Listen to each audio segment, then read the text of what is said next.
juga kami minta Ini adalah Kemendikbud proses rapat baik, Fox Point Indonesia melalui Zoom meeting. melalui Kementerian Pendidikan itu mensuplai bahan materi-materi pembelajaran di semua tingkatan kepada IPRI dan PRI. Ya. Nah, jadi memang ini harus juga cari jalan keluar nanti supaya para mahasiswa ataupun para siswa ini bisa mengikuti pelajaran teori ini melalui online ya. Tapi jalan keluar yang juga diberikan itu adalah melalui TVRI dan RRI. Ini kalau nanti bisa juga. Kemudian saya setuju dengan Pak Yohanes juga kita memperkuat ketahanan pangan kita di desa-desa. Makanya saya bilang tadi di pengantar saya bagaimana kita mendorong para petani ini agar tetap memproduksi bahan makanan apapun dia, ya, ubi, dan jagung saja. Kalau memang beras ini diramalkan nanti akan terjadi paceklik bulan Agustus dan seterusnya, tapi sekarang pun masih bisa kita dorong ya mereka melakukan penanaman padi ataupun jagung ataupun apa saja yang bisa untuk makan. Samping sumber karbohidrat, mungkin sumber protein juga jangan dilupakan. Makanya tadi saya bilang dengan Pak Kris, ayo Pak Kris bikin tutorial online pun bagaimana caranya bertani hidroponik. Ini kita bantu share ya, teman-teman Fox Point ini kita bantu sehingga kita di rumah kita dapatkan. Saya sekarang pagi-pagi udah cangkul-cangkul di sekitar rumah udah mulai tanam sayur-sayuran gitu kan. Nah ini itu salah satu caranya. Jadi mari kita dorong terus supaya petani-petani kita di desa ini tetap berproduksi, tetap menanam. Mereka menyiapkan ketahanan sendiri. Kalau di desa sih saya kira berproduksi lah. Dan mereka masih bisa bekerja, hanya apa yang perlu kita beri penekanan ada bagaimana menjaga keamanan mereka sendiri, jaga kesehatan mereka sendiri. Itu saja ya, yang mungkin kita dorong. Dan nanti pun kita akan juga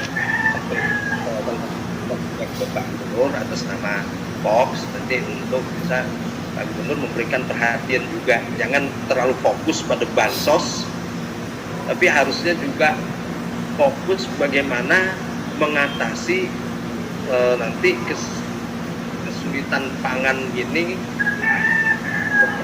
karena petani tidak berproduksi ya, memanfaatkan lahan-lahan ya seperti kita tahun 9798 lah, waktu itu kan juga terjadi krisis ya. Kemudian dengan itu petani kita saya lihat itu di bawah pohon kelapa pun ditanami padi semua di sepanjang jalan, pinggir-pinggir pantai, pinggir-pinggir jalan. Ya saya kira itu harus kita lakukan lagi sekarang ini. Nah, pemerintah perlu membantu pupuk, bibit, ya, obat-obatan itu yang harus juga dilakukan. Jadi jangan terfokus hanya bagi beras saja, bagi APD, bagi apa segala macam. Nah, tetapi juga harus dari sisi itu. Misalnya sekarang pupuknya harus sudah tersedia juga. Nah bagaimana? Nah itu bagaimana pemerintah menyiasatinya lah. Ya. Nah lalu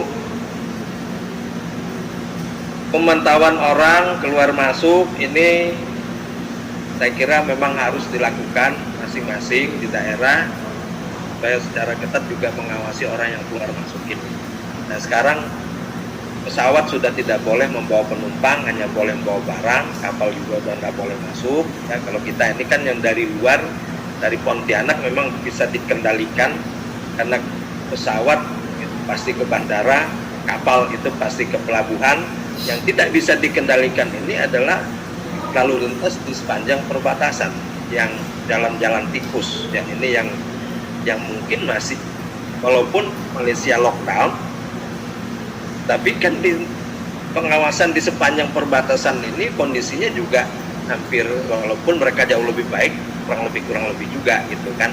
Nah, Malaysia sendiri pun juga yang dari perkampungan orang kita di daerah-daerah daerah-daerah perbatasan ini mengalami hal yang sama. Nah, kita bantu juga pemerintah untuk melakukan pengawasan seperti ini, dan tetap juga seperti yang saya katakan tadi, edukasi terhadap masyarakat untuk tetap menjaga social atau physical distancing ini, lalu memakai APD, masker, kemudian kebersihan diri dan seterusnya. Ini perlu kita bantu pemerintah untuk mengedukasi masyarakat. Kemudian ya, untuk pemberdayaan ekonomi, UMKM ini memang perlu kita galakkan. UMKM ini bisa dilakukan di rumah. Nah, misalnya bagaimana ibu-ibu kita ibu-ibu di pedesaan atau di rumah itu bisa berproduksi selama masa COVID ini, ya. Apakah dalam bentuk kerajinan, nah, misalnya kalau di rumah-rumah panjang di Kapuasulu, di Sintang dan seterusnya, ya mungkin mereka tetap memproduksi kain tenun atau apa dan seterusnya. Nah, bagaimana mencari bahan baku, nah ini yang perlu kita carikan jalan.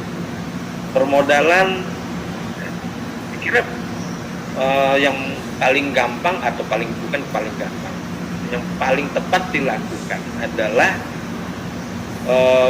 suntikan modal, pinjaman lunak pemerintah kemudian CEO-CEO itu yang ditugaskan untuk melakukan pemberdayaan ekonomi rakyat, ekonomi kerakyatan. Misalnya Kelingkumang dapat kuota berapa, ya, kuota pemberdayaan berapa ribu, kemudian modal yang diperlukan berapa. Nah, ini sebenarnya pinjaman lunak jangka panjang.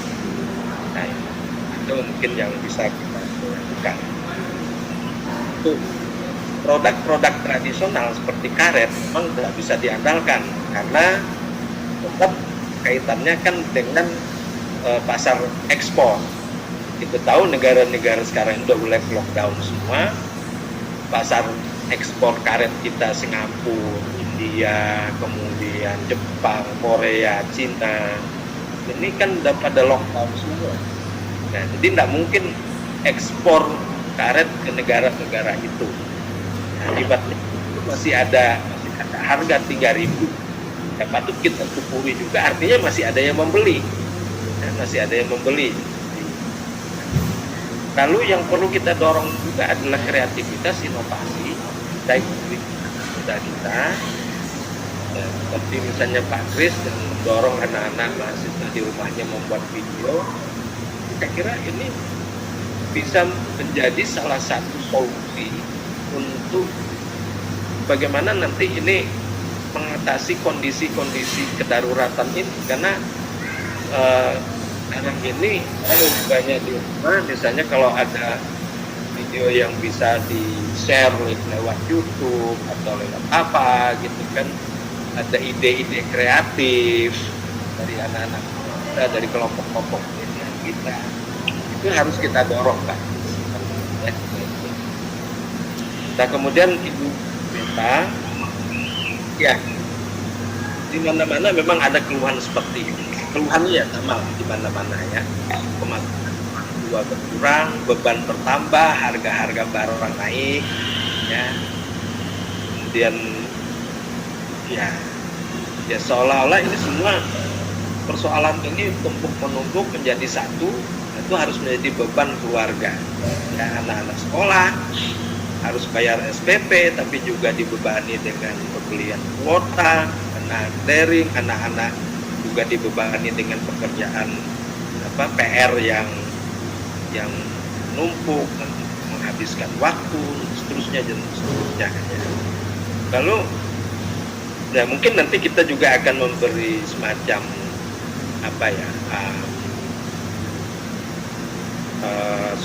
kita suratilah mungkin gubernur atau dinas pendidikan, saya juga dinas pendidikan bagaimana seperti yang saya katakan tadi bisa mengusahakan tidak hanya bantuan bantuan dalam bentuk beras dan seterusnya, tetapi juga yang paling penting itu adalah soal pendidikan ini, ya, soal pendidikan. Harusnya gubernur, bupati juga atau wali kota juga memberi perhatian, jangan semua jadi sinterklas antar barang sana sini, kadang-kadang salah sasaran, dan memang itu banyak salah sasaran sehingga banyak yang marah-marah, tapi juga agak berat karena bansos ini, ya. Tapi yang perlu dipikirkan juga setelah itu akibatnya terhadap pendidikan kita ini mandek, karena ini kan the show must go on, kan, must be going on, semua harus hidup. Setelah pandemi ini kan semua tetap harus hidup lagi, berjalan lagi kehidupan itu.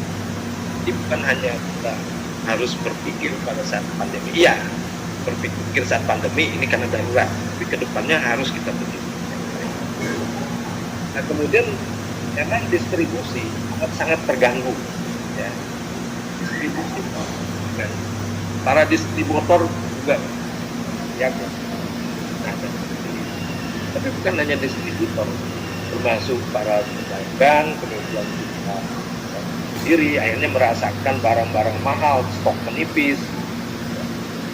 Nah, yang bisa kita sarankan kepada kepala daerah, khusus untuk para distributor ini, karena memang ini yang mereka ini yang berganti supply barang, ketersediaan barang, ya, harusnya ini menjadi pengecualian tertentu, tetapi pun harus tetap ada pengaturannya, harus ada syarat yang dipenuhi.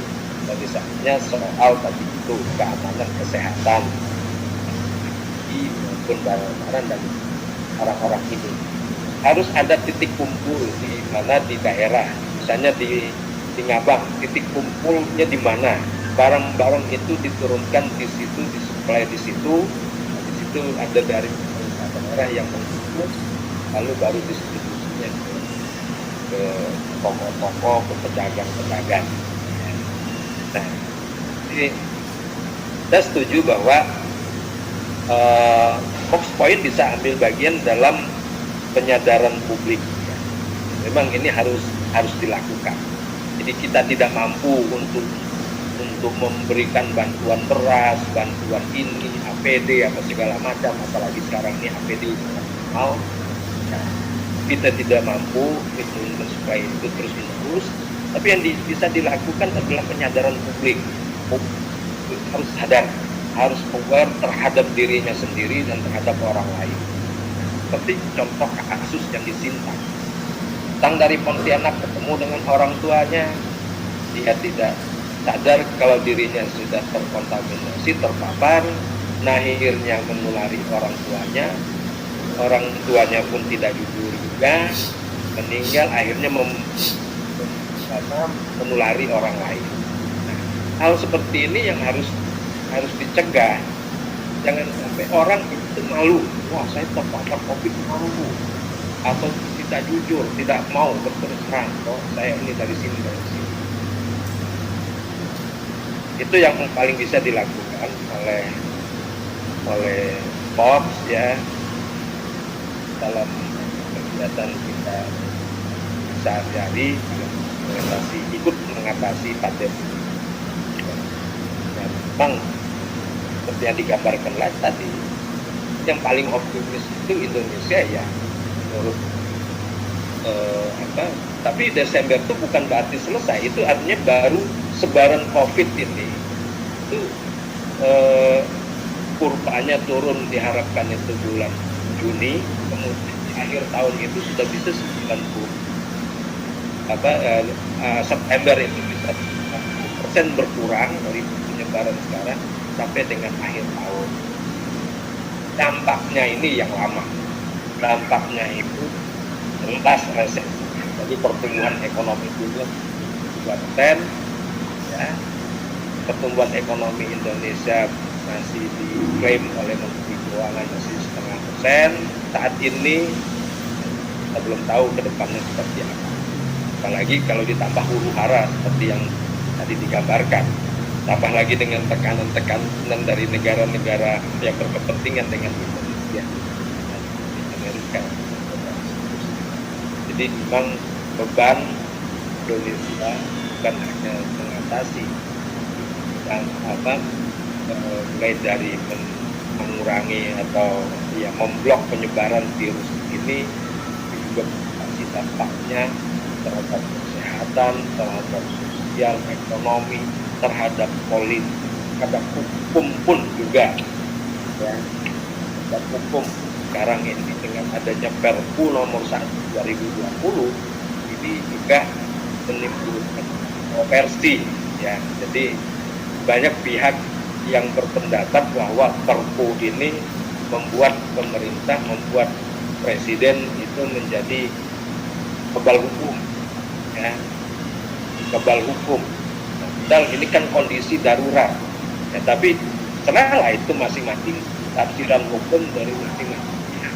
Ya, sekarang ada beberapa pihak termasuk Amin Rais yang menggugat Perpu ini di MA, di MK misalnya, ya, di MK. Ya, kita lihat saja kalau dia kalau memang perlu dikoreksi, ya dikoreksi, dihilangkan, tapi tidak menunjukkan substansi bahwa Perpu ini dibutuhkan untuk mengatasi darurat. Dari saya sementara begitu, mungkin dari teman-teman. Nah, sebenarnya informasi Ini yang didapatkan Pak juga, Abbas dari Sintang. ya. Jadi kemudian informasi yang disampaikan juga sekarang sawit juga sudah turun.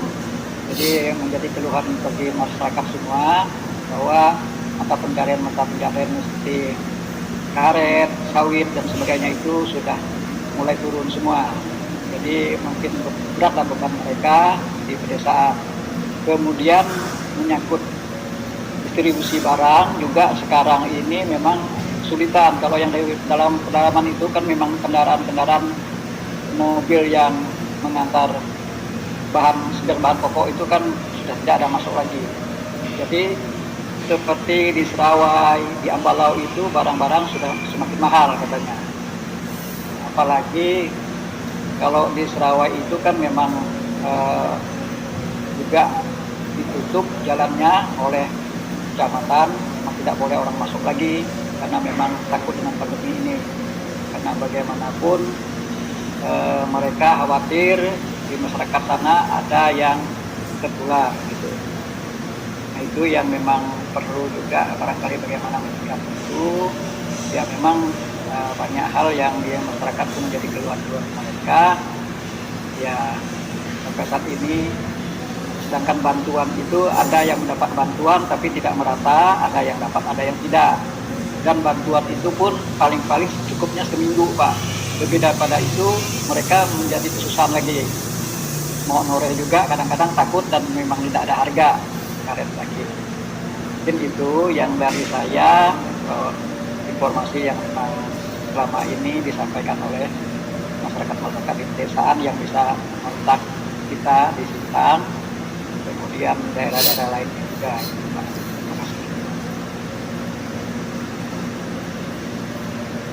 Ya, Ini itu saja, Pak. baik, makasih Pak Abbas. Jadi mungkin nanti untuk distribusi barang ini coba kita pikirkan. Bahkan kalau ada yang punya ide atau apa pendapat bagaimana, ya silahkan nanti di share di WA group supaya menjadi bahan bisa saya sampaikan lewat ke Pak Gubernur gitu kan, bahkan mungkin ke pusat juga ya, bisa saya sampaikan ke pusat atau langsung ke menteri-menteri yang berkenaan ya. Baik teman-teman, kalau tidak ada lagi mungkin sementara itu kita hari ini. Izin bicara Pak. Oh ya, silakan Pak, izin nambahkan bahwa saya berharap memang ada surat kepada ini apa sekolah-sekolah swasta mengenai pemotongan SPP, karena kalau dihitung-hitung pun ya semua usaha merasakan kerugian Pak, hanya sekolah swasta yang tidak ada ruginya. Benar ya Pak ya? Pemotongan 20% itu tidak seberapa Pak. Dari satu kelas 40 orang, satu rating itu bisa 5-6 kelas, itu nggak seberapa Pak. Jadi artinya adalah semua usaha merugi, hanya sekolah swasta yang tidak merugi Pak, yayasan pendidikan swasta yang nggak merugi. Karena tetap orang tua tetap harus membayar kan? Tidak ada, tidak bisa digratiskan, pemotongan tidak bisa dilebihkan. Jadi tolong Pak, karena banyak Pak yang terkena dampak dari SPP ini, nggak cuma segelintir orang, semuanya. Baik, jadi satu nanti coba cari jalan bagaimana surat, apakah melalui gubernur atau melalui dinas pendidikan, atau bahkan mungkin melalui juga Bapak Uskup kita ya, dan bagian dari peran gereja di dalam membantu masyarakat terutama yang terdampak oleh COVID-19 ini. Baik Pak, saya mau nambahkan juga. Saya masih seperti tadi yang saya sampaikan itu terkait dengan membantu mahasiswa kita dalam proses perkuliahannya. Kebetulan Bapak adalah anggota DPR RI, mungkin bisa membuat komunikasi juga ke sana. Kalau di YouTube itu ada sekarang aplikasi untuk YouTube murah.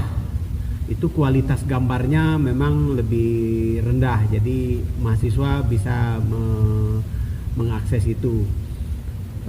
Hanya memang penggunaannya ternyata masih terbatas juga. Jadi saya ingin mengatakan bahwa ternyata provider baik itu Telkomsel dan segala macam, jika mereka punya niat baik, bisa berkontribusi terhadap penanganan COVID-19 ini terkait membantu mahasiswa dan pelajar dan orang tua. Jadi mungkin membayar kuotanya kali perlu dimurahkan gitu, sehingga efek dominonya sangat luar biasa. Jadi saya kira untuk periode ini misalnya Indosat, Telkomsel dan provider lain itu kalaupun merugi ya enggak apa-apa, karena sebetulnya sekarang mereka sedang nimba untung besar karena semua orang menggunakan fasilitas mereka gitu. Jadi bisakah misalnya membayar kuota itu jauh lebih murah, misalnya cukup 25% dari yang sebelumnya, toh penggunaannya kan tinggi misalnya. Saya ingin ya kebetulan Bapak ada di sana, mungkin bisa menyampaikan itu dalam rangka membantu masyarakat Indonesia. Terima kasih Bapak. Baik, terima kasih Pak Kris. Ini akan Termasuk itu ya Pak, ya. IndiHome karena itu BUMN Pak, harusnya ada keringanan bagi kita di sekarang ini. Ya, IndiHome ya. Nah, karena banyak kan rumah pakai itu, dan 1 bulan itu kan 300-an untuk yang standar. Itu harusnya ada pemotongan karena memang kita pakai terus kan jadinya. Ya, betul tuh ya. Belum lagi gangguan, belum lagi lemot, belum lagi kita rapatin anak sekolah tiba-tiba dia berhenti. Harusnya itu perusahaan BUMN yang bantu juga pengurangannya. Ada pemotongan. Bukan tiap tanggal 1, tanggal 2 dia sudah kirim nota penagihan, dikirim via WA, ditelepon lagi diingatin untuk bayar. Sampai saya juga komplain. Iya, ya jadi memang ini juga sedang menjadi fokus kami, bagaimana supaya pembelajaran daring ini benar-benar bisa membantu masyarakat.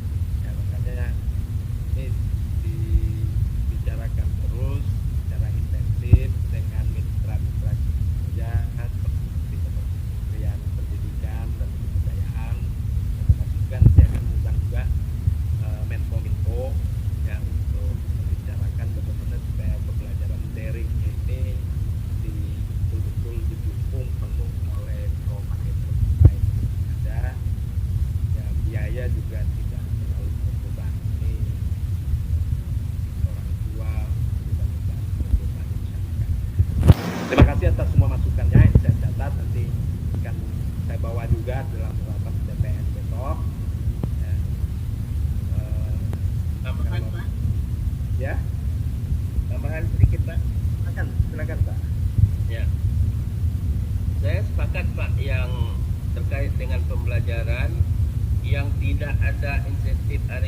mahasiswa, Pak. Kalau SD, SMP, SMA itu kan melewati TPRI. Solusinya ketemu. Anak-anak saya juga belajar full lewat TPRI. Untuk mahasiswa ini memang banyak keluhan. Kalau menurut saya, kalau punya data jelas itu sebenarnya bisa dibantu.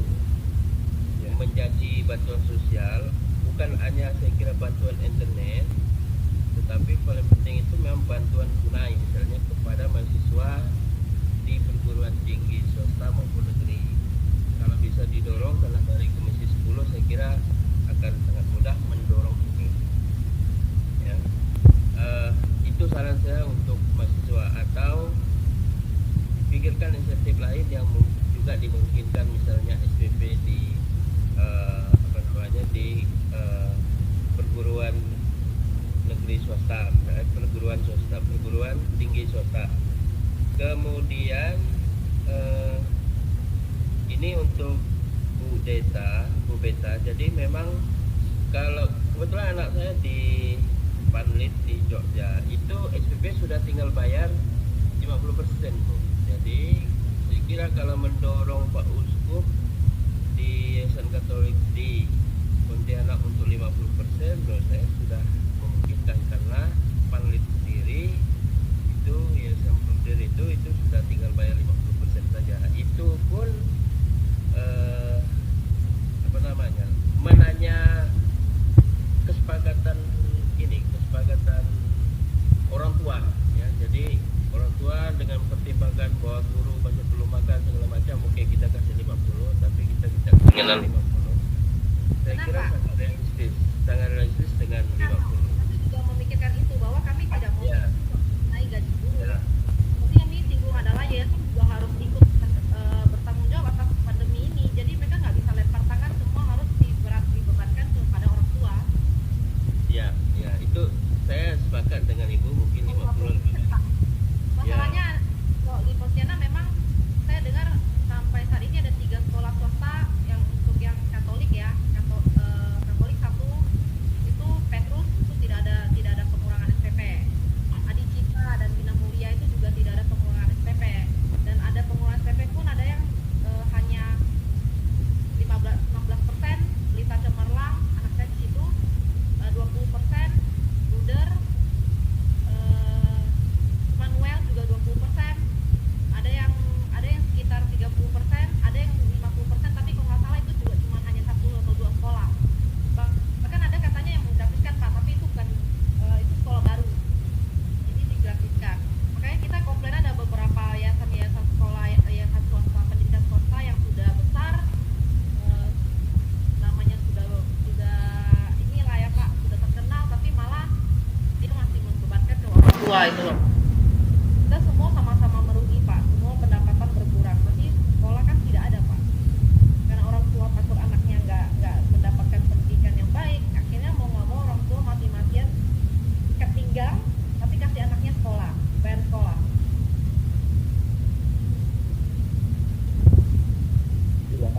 Ya, baik. Jadi memang problematika dalam kondisi pandemi ini luar biasa dan diperlukan langkah yang tepat, yang arif,